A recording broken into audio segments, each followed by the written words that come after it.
এবার জামাই যদি জুলুম করে, জামাই হলো জালেম, বউ হলো মজলুম। এবার এই দুইজনের ভিতরে, দুইজনের মধ্যে আল্লাহ কার পক্ষে? জালেমের পক্ষে না মজলুমের পক্ষে? বউয়ের পক্ষে আল্লাহ, কারণ বউ মজলুম। এতটুকু ক্লিয়ার? আর নবী বলে মজলুমের দোয়া আল্লাহর দরবারে কবুল।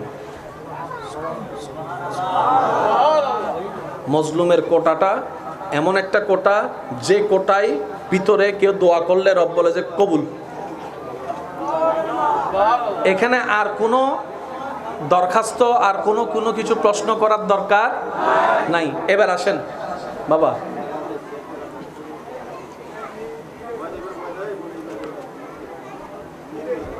একটু দরুদ শরীফ পড়ি। আল্লাহুম্মা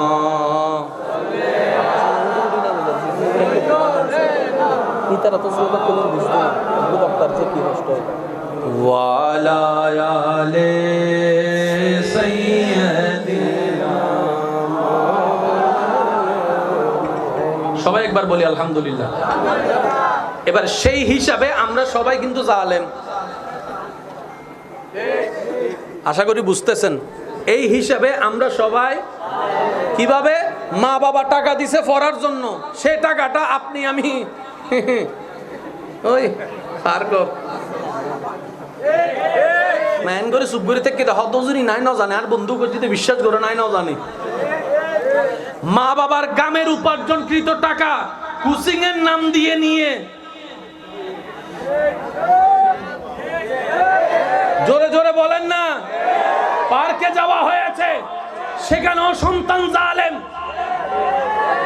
কথা বলে, গাইডের নাম দিয়ে টাকা নিয়ে ঘুরতে যাওয়া হয়েছে, জালেম বলেন না? শুধু যে একদিকে জালেম না, জালেম আমরা অনেক দিকে জালেম। সেজন্য বলেছি আমরা সবাই কিন্তু মূলত জালেম। আমরা সবাই মূলত কি? এবার আল্লাহ তাআলার ফরমানটা একটু শুনেন, গভীর মনোযোগ ভাইয়া। কেন শুধু এতটুক বলা? একটা আয়াত বুঝার জন্য, আর কিচ্ছু না। এবার বলেন আমরা সবাই জালেম, বলেন আমরা সবাই। আমরা সবাই জালেম মানে পাপী, জালেম মানে অপরাধী, জালেম মানে আসামি, জালেম মানে সাজাপ্রাপ্ত, জালেম মানে কষ্টে থাকার যোগ্য। ঠিক আছে? এবার আমরা সবাই হয়ে গেলাম জালেম, আমরা সবাই হয়ে গেলাম, জোরে বলেন না, আমরা সবাই হয়ে গেলাম। এবার সন্তান যখন জালেম, মা বাবা বলে যে তোর কোনো ঠাই নাই আমার ঘরে। মা বাবা যখন জালেম, সন্তান বলে যে তোমাকে দেখার কোনো আমার দরকার নাই। বউ যখন হয়ে গেল জালেম, স্বামী বলে যে তোর সাথে আমার কোনো সম্পর্ক রাখার দরকার নাই, সংসার করার ইচ্ছা নাই। স্বামী যখন হয়ে গেল জালেম, বউ বলে যে তোমার সাথে থাকার আমার কোনো ইচ্ছা নাই। এইভাবে শিক্ষক যখন জালেম, ছাত্ররা বলে স্কুল বয়কট করলাম। ছাত্র যখন জালেম, শিক্ষক বলে যে তোকে আমি আর পড়াতে পারবো না। একজন জালেম হলে আরেকজন তাকে গ্রহণ করতে পারে না, গ্রহণ করতে চাই না। এবার আমরা সবাই যখন জালেম হয়ে গেলাম, রব ছাড়া তো আমাদের কোনো উপায় নাই, রব ছাড়া তো আমাদের কোনো উপায় নাই। যতই পাপ করি রব ছাড়া তো উপায় নাই, যতই অন্যায় করি রব ছাড়া তো কোনো উপায় নাই। কারণ রবের দরবারেই তো যেতে হবে। কুল্লু নাফসিন যায়িকাতুল মউতের মাধ্যমে রবের দরবারেই তো যেতে হবে, হাসরেই তো যেতে হবে। বান্দার যখন বুঝ খুলে গেল, বান্দা বলে যে আমি তো জালেম, আমার বাবা মা আমাকে ঠাই দিল না, আমার স্বামী আমাকে ঠাই দিল না, আমার স্ত্রী আমাকে রাখলো না, আমার সন্তান আমাকে দেখলো না, আমার ভাই আমার দিকে তাকালো না। এবার আমি বান্দাটা রবের দরবারও তো জালেম হলাম। ইয়া রব, তোমার পক্ষ থেকে ফরমান কি? রব ডাক দিয়ে বলে কুল ইয়া ইবাদি আল্লাযিনা আসরাফু আলা আনফুসিহিম লা তাকনাতু মির রাহমাতিল্লাহ, লা তাকনাতু মির রাহমাতিল্লাহ। সুবহানাল্লাহ, সুবহানাল্লাহ, সুবহানাল্লাহ। লা তাকনাতু মির রাহমাতিল্লাহ। আল্লাহ পাক বলে, ও নবী, আপনি আমার বান্দাদের ভিতরে যারা নিজেদের উপর জুলুম করছে তাদেরকে ডেকে ডেকে বলে দেন তারা যেন আমি রবের রহমত থেকে নিরাশ না হয়। জালেমের জায়গা কোথাও নাই। রব বলে যে আমার জালেম বান্দাগুলা কই? আর কেন জোরে? দুনিয়া বলে যে জালেমের কোনো জায়গা নাই। রব বলে যে আমার জালেম বান্দাগুলা কই? সাথে সাথে আমরা সবাই বললাম লাব্বাইক, আল্লাহ আসি আসি আসি। আল্লাহ তুমি ডাকলে আমাদেরকে, বাবা তো ডাকে নাই, মা তো ডাকে নাই, স্বামী তো ডাকে নাই, স্ত্রী তো ডাকে নাই, তুমি ডাকলা তো ডাকলা, ইয়া ইবাদি বলে ডাকলা, আমার বান্দা বলে ডাকলা, আমার বান্দা বলে ডাকলা। বাপে তো আমার ছেলে বলে নাই, স্বামী তো আমার বউ বলে নাই, তুমি তো আমাকে আমার বান্দা বলে ডাকলা। আল্লাহ এত জুলুম করার পর, এত অন্যায় করার পর, এত গুনাহ করার পর, এত পাপ করার পর আমাকে এখনো তোমার বান্দা বলে ডাকতেছো। রব বলে যে এটাই তো তোদেরকে বুঝাতে চাই, আমি রবের চাইতে তোদেরকে আর কেউ বেশি ভালোবাসে না, আর কেউ মায়া করে না, আর কেউ যত্ন করে না। আমি রবেই তোদেরকে ভালোবাসি, আমিও চাই তোরা আমাকে ভালোবাস। মহব্বত ভালোবাসা কয় পক্ষ থেকে হয় বলেন না? সারাদিন আপনি আই লাভ ইউ বললে হবে?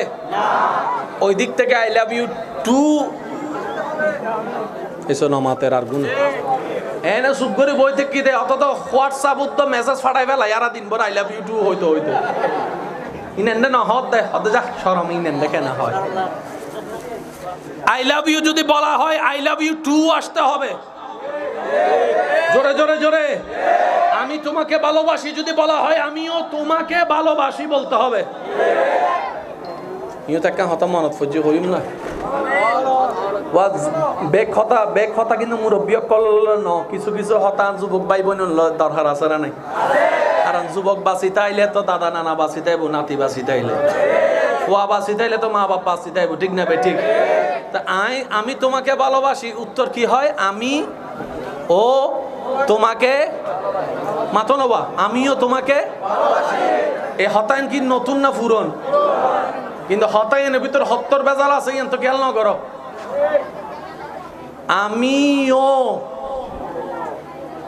আমি তোমাকেও ভালোবাসি হয় না? আমি তোমাকে ভালোবাসি হতান সুন্দর, আমি তোমাকেও ভালোবাসি তার মানে কি আরো ৫ জনের ভালোবাসি, তোরও ভালোবাসি।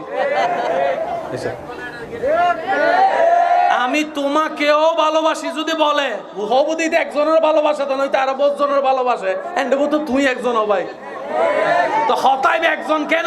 আমি তোমাকেই ভালোবাসি মনোমাতে, আমি তোমাকেই ভালোবাসি এন্ড তুই আসছ যাব তার কেউ নাই। আর যদি হতা আমি তোমাকে ও ভালোবাসি না, এই অনেকের ভিতর আপনি একজন। অথচ এই শব্দ বহুতবার উনি ফেলি আবার আর বদ্ধ করলে বৈনক করলে খুশি হবি ও আজ জামাই হইতো তোমাকেও ভালোবাসি। বিয়ার গো ঘুরে কিনা হন সব ইয়া আর সরকারে কি জাগাত মিদ্দি কি আগে তো বোর্ড দলিলে সিস্টেম আছিল হজ টজরিয়া তো বেগিন অনলাইন কি জরিপ টরিপ করিয়ে রাখার সন্ধি জায়গা আছে দাগ নম্বর দিলে হাই না ইল্লে যদি উগ্র জামাই কল দাগ নম্বর বাইরে করে বিয়ে করানোর ওয়ার যদি রেজিস্ট্রেশন হয় দাগ নম্বর বাইর করানোর ওয়ার হন জামাই হবো বিয়ে করছি বেগিন চলি আইব এসো নামাতে আইব না নয় ইল্লে গেলে আর সংসার কেন টিকিব না? এত হতে নাই দরকার নাই দাগ নম্বর পর্যন্ত তাক জামাই নম্বর লইলে জামিলা আছে। আল্লাহ আর কেন বুঝবে তৌফিক দান করুন। আরে জোরে বলেন। তাহলে জালিমের জায়গা পাপীর জায়গা কোথাও? রব বলে যে আমার কাছে আয়, জায়গা আছে, দয়াও আছে, মায়াও আছে। এবার একটু আয়াতটা খেয়াল করবেন, হাজারবার শুনছেন, আমি একটু স্মরণ করে দিচ্ছি। লা তাকনাতু মির রাহমাতিল্লাহ, একটু সবাই মিলে বলি লা তাকনাতু মির রাহমাতিল্লাহ। আল্লাহ বলছেন হে আমার পাপী বান্দা যতই পাপ করো না কেন আমি রবের রহমত থেকে নিরাশ হইও না। সুবহানাল্লাহ বলেন। আজকে একটা কথা মনে রাখবেন, উলামায়ে কেরামের দোয়া নিয়ে বলি, পৃথিবীতে যত ভাষা আছে সবচেয়ে চমৎকার ভাষা হচ্ছে কোরআনের ভাষা। সুবহানাল্লাহ বলেন। আপনি আমি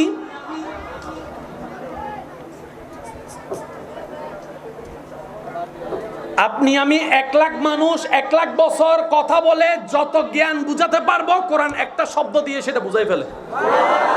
সুবহানাল্লাহ জোরে বলেন না। একটা জিনিস দেখেন, কোরআন কয় পারা? জোরে বলেন। কোরআন কয় পারা? কয় সূরা? 100। অথচ এই কোরআনে অতীত বর্তমান ভবিষ্যৎ সব আছে না নাই? সব রকমের জ্ঞান আছে না নাই? Science, arts, commerce, physics, chemistry, biology, mathematics সব ধরনের জ্ঞান কোরআনে আছে। তো কোরআন 30 পারা না হয়ে কোরআন তো এত বড় হওয়ার কথা ছিল। রব বলে যে তোরা লেখলে এত বড় হইতো। বাণীটা তো আমার, বাণীটা তো আমার। সুবহানাল্লাহ বলেন না। ও বান্দা তোরা শুধু আলহামদুলিল্লাহ নিয়ে গবেষণা কর, তোদের জীবন অর্ধেক পার হয়ে যাবে। লিল্লাহি রাব্বিল আলামিন নিয়ে গবেষণা করলে তোর দাদা না 14 গোষ্ঠীর জীবন শেষ হয়ে যাবে, আলামিনের ব্যাখ্যা করা শেষ হবে না। ওয়ান ওয়ার্ড আলামিন, একটা শব্দ নিয়ে যদি সবাই গবেষণা করে, কালাদারি সাদা হয়ে যাবে, দাঁত সব ফুরিয়ে যাবে, বুড়োইও কবরে চলে যাব, তারপরে শেষ দিন বলবো আলামিনের পরিপূর্ণ ব্যাখ্যা করা আমাদের কারো পক্ষে সম্ভব হয় নাই, হয় নাই, হয় নাই। এটাই কোরআনুল কারীম, এটাই আল্লাহর কালাম। চিৎকার দিয়ে বলেন না সুবহানাল্লাহ। আল্লাহর কোরআনের চমৎকার মজা যদি বুঝতে পারা যায়। মনোযোগ আছে? লা তাকনাতু মির রাহমাতিল্লাহ, হে আমার বান্দারা, কোন পরিস্থিতিতেই আমার রহমত থেকে নিরাশ হইও না। কি থেকে ভাই একটু বলেন, কি থেকে?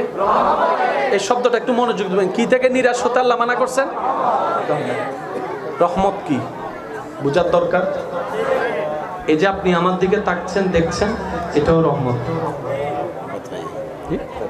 জি জি জি ইনশাআল্লাহ। আপনারা যে আমাকে দেখছেন ভাইয়া, এটাও রহমত। আমার কথা শুনছেন, এটাও রহমত। সুবহানাল্লাহ একটু জোরে জোরে বলুন। হেঁটে এসেছেন, রহমত। বসেছেন, রহমত। দাঁড়াচ্ছেন, রহমত। হাঁটছেন, রহমত। কথা বলছেন, রহমত। কথা শুনছেন, রহমত। বুঝতে পারছেন, রহমত। কোন ভাষা কি জানতে পারছেন, রহমত। ঘরে রহমত, মা বাবা রহমত, স্বামী রহমত, স্ত্রী রহমত। সুবহানাল্লাহ জোরে জোরে বলতে হবে।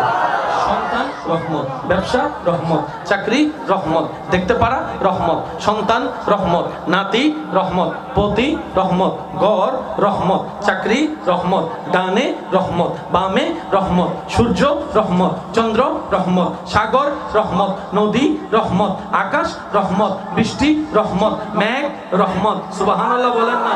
মেঘ রহমত, পাহাড় রহমত, জঙ্গল রহমত, গাছ রহমত, মাটি রহমত, পানি রহমত, হুদা রহমত, হজম হওয়া রহমত, খাবার রহমত, ধান রহমত, সবজি রহমত, মাছ রহমত, গোস্ত রহমত।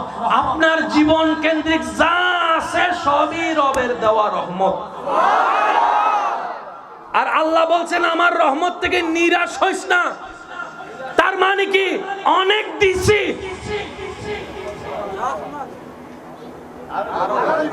হাই হাই হাই, বান্দা তোরে চোখ দিছি, রহমত দেওয়া শেষ করি নাই। লা তাকনাতু, কবি ভি মায়ুস মত হোনা মেরে রহমত সে। রব বলে যে যা দিয়েছি সব রহমত, যা আছে তা রহমত।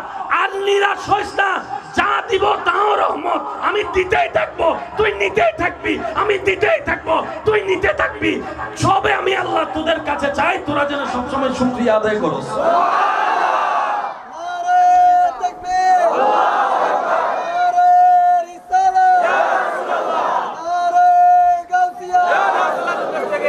উচ্চ আওয়াজ একবার বলি সুবহানাল্লাহ। আল্লাহ বলে যে রহমত দিয়েছি, দিব।